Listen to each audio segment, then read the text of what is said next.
So, maraming huli ang aking kumpare. Ayun. Oh, kadarating pa lamang.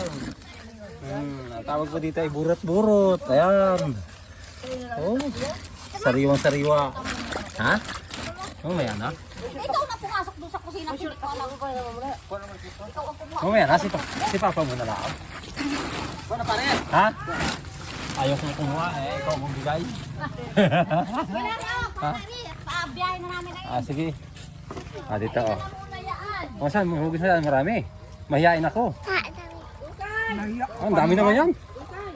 Yung 300 natin ang kilo dyan ang utang mo sa akin. Oo.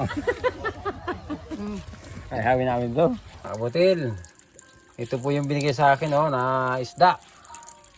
Ito po ang tawag dito ay burot-burot. Ayan, burot-burot po. Ito po yung binigay lang sa akin ng aking kaibigan. Ayan.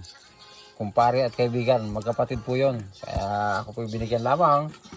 At ito lang, kapag masipag ka talaga pumunta ng laot o pumunta sa tabing dagat, may biyaya talaga pagbalik. Yan po siguro, mga 2 kilo po na yan. Yan, mga 2 kilo na yan. Kasi ang 1 kilo nito, parang 7 6. Yan.